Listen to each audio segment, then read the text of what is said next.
In 2025, New Orleans had one of the best tourism years on record.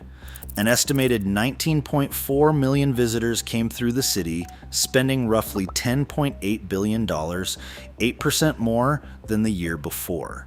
On paper, it was a comeback 2 decades in the making. In the French Quarter itself, ticket sales at the Audubon Aquarium were down 17%. Hotel occupancy across downtown and the Quarter had slipped to about 60%, down from 65%. The money was flowing into New Orleans. It just wasn't flowing into the New Orleans that people who live there actually see. Dickie Brennan, who owns a group of French Quarter restaurants including Tableau and the Bourbon House, put it plainly to a reporter. His regional and local regulars had stopped coming. Bottom line, he said, they do not want to see vagrants on the street. 20 years after Hurricane Katrina, the city rebuilt itself almost entirely around one industry. Tourism now anchors the New Orleans economy so thoroughly that conventions alone bring in more than $2 billion a year in direct spending, and the city ranks third nationally for hosting large-scale conventions, ahead of Chicago and Las Vegas. Hotel groups, convention organizers, and the owners of short-term rental units in the French Quarter and the neighborhoods around it have built a visitor economy worth roughly $10 billion a year in direct spending. That money moves through the city, but it doesn't obviously stay with the people who live there full time. The rebuilding worked by the numbers. What it didn't fix, what nobody in charge of the city seems to have prioritized fixing, was almost everything underneath the numbers. January 1st, 2025. A man drove a pickup truck through barricades and down 3 blocks of Bourbon Street in a terrorist attack that killed 14 people and injured 37 more on what should have been one of the highest traffic nights of the tourist calendar. Louisiana's lieutenant governor, the state's top tourism official, publicly aimed his criticism not at the attacker, but at New Orleans' own city leadership, and what he called a lack of preparedness. 5 months later, on May 16th, 10 inmates walked out of the Orleans Justice Center jail through a hole they had cut behind a toilet, after jamming the cell's locks with Scrabble tiles and other debris. 6 of the 10 were charged with murder or attempted murder. Nobody at the jail noticed they were gone for 7.5 hours. The civilian employee assigned to monitor the housing unit had reportedly stepped away to get food, and the escape reportedly went unreported even after it showed up on camera. The inmates left a message scrawled on the wall, "To Easy LOL." It took until October to recapture all 10. Louisiana State Police offered rewards of $50,000 per fugitive along the way. Orleans Parish Sheriff Susan Hudson, who ran the jail, later told a room of nearly 100 people at a candidate forum that changing the locks alone would cost $500,000 per housing pod, times 24 pods. She said she had asked the New Orleans City Council for $19 million to fix the jail's security, fencing, razor wire, working locks, and the council turned her down in early July, saying her budget request lacked detail. Maintenance logs show workers had been called to fix failing cell doors at a rate of roughly twice a day in the weeks before the escape.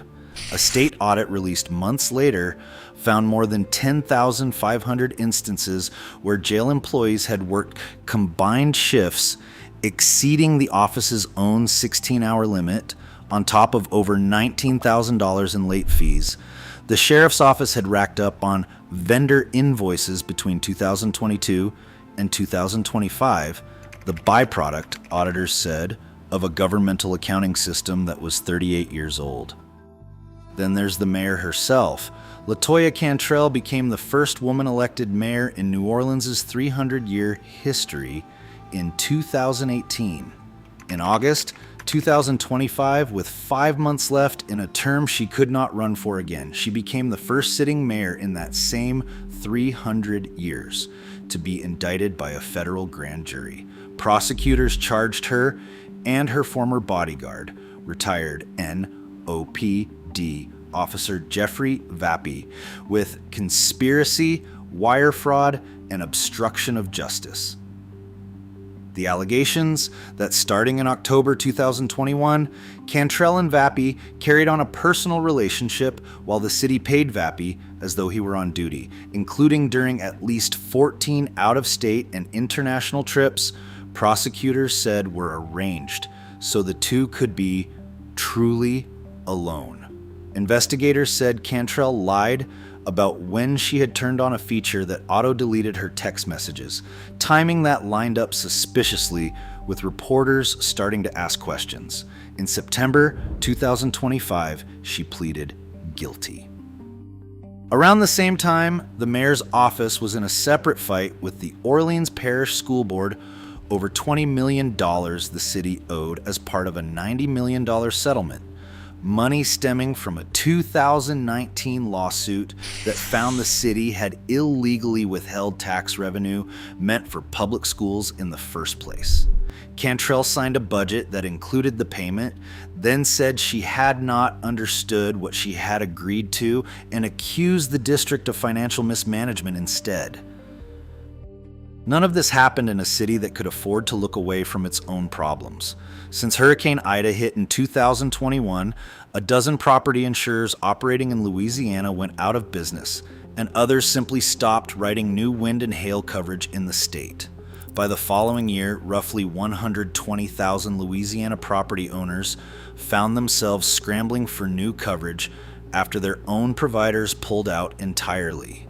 By 2024, the average homeowner's insurance premium in Louisiana had climbed to just over $4,000 a year, roughly $1,600 higher than the national average, and in New Orleans specifically, total annual premiums layering home, flood, and windstorm coverage can run close to $14,000. By February 2025, about 18% of New Orleans home sales under contract were falling through.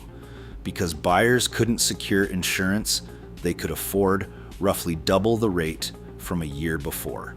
Reporters covering the city's housing market have directly tied the insurance crisis to population decline in neighborhoods that survived the storm itself just fine.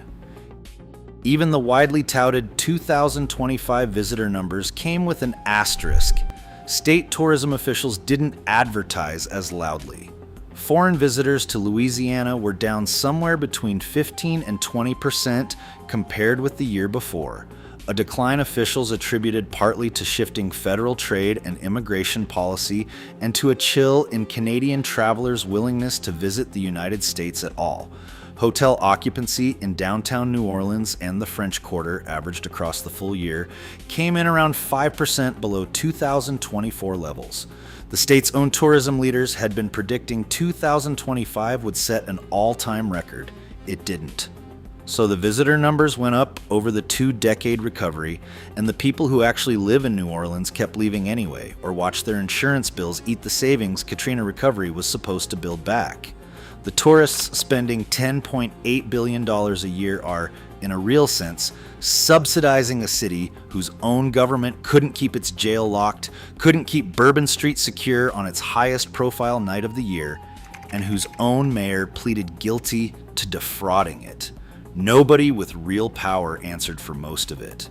The city council that denied the sheriff's jail security request faced no consequence for that decision. The jail simply lost 10 inmates 5 months later. Cantrell's guilty plea closed out her own personal case, but no broader reckoning followed for the pattern of underfunding, understaffing, and internal finger-pointing that the jailbreak and the Bourbon Street attack both exposed. The insurance companies that fled the state after Ida answered to no one but their own shareholders. The people who paid, in every sense of the word, were homeowners writing 5-figure insurance checks, small business owners like Dickie Brennan watching their regulars disappear, and the families of 14 people killed on a street the city had spent decades building its entire identity around keeping open and safe. New Orleans is, by the headline numbers, thriving, Nearly 19.4 million people visited in a single year. More than at almost any point in the city's history, spending $10.8 billion in restaurants, hotels, and French Quarter shops. Most of them will never notice that the city they're spending billions of dollars in doesn't have the money or the will to fix a $500,000 lock.